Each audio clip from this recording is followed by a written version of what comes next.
Halo, assalamualaikum. Di video kali ini kita akan belajar tentang pengertian dari emulgator dan macam-macam emulgator itu ada apa aja.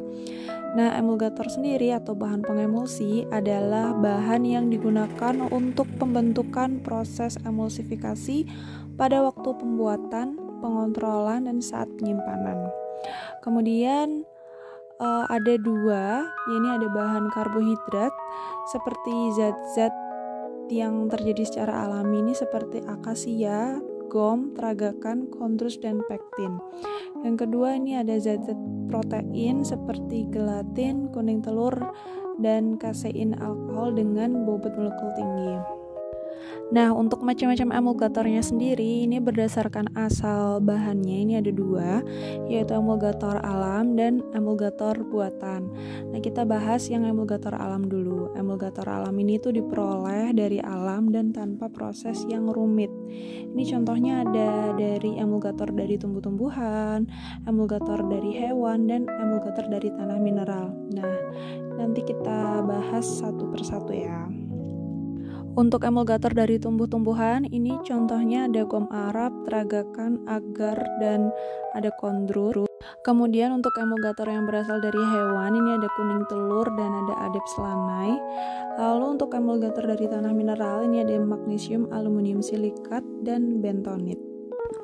Nah, untuk penjelasannya kita mulai dari emulgator dari tumbuh-tumbuhan terlebih dahulu. Di sini ada gom Arab atau Fulvis gummi arabicum atau sering disingkat juga dengan PGA. Dia sangat baik untuk emulgator tipe minyak dalam air dan untuk obat minum seperti pada pembuatan minyak ikan.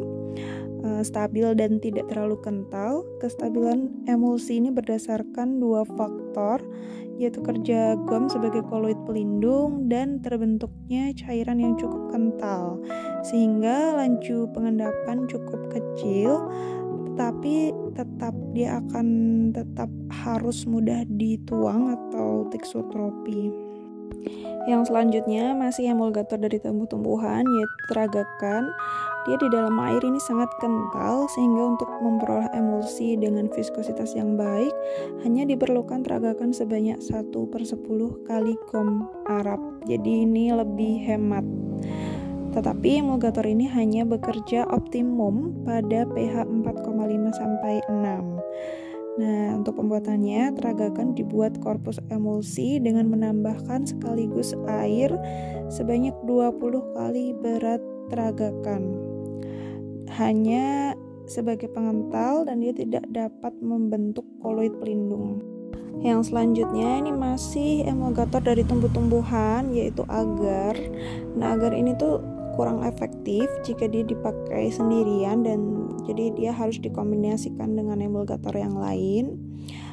Ditambahkan untuk menambah viskositas ya ini dari emulsi dengan air mendidih pelan-pelan sampai suhunya itu tidak kurang dari 45 derajat Celcius. Nah, agar ini biasanya kadarnya itu sekitar 1-2%.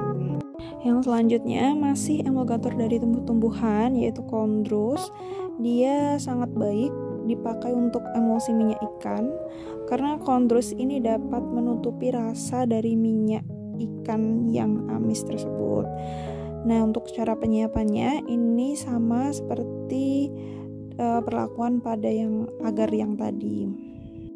Nah, yang selanjutnya ini emulgator dari hewan. Contohnya ada kuning telur dan adepts lanai. Nah, di kuning telur ini dia mengandung lecithin atau dia itu golongan protein atau asam amino gitu.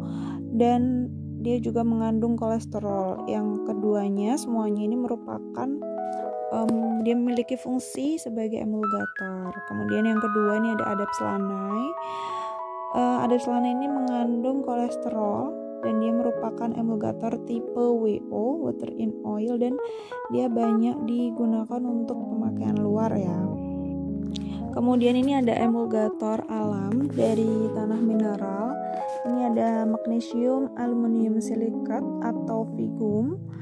Emulsi yang terbentuk adalah emulsi tipe oil in water, sedangkan pemakaiannya yang lazim adalah 1%. Nah, untuk emulsi ini hanya untuk pemakaian luar.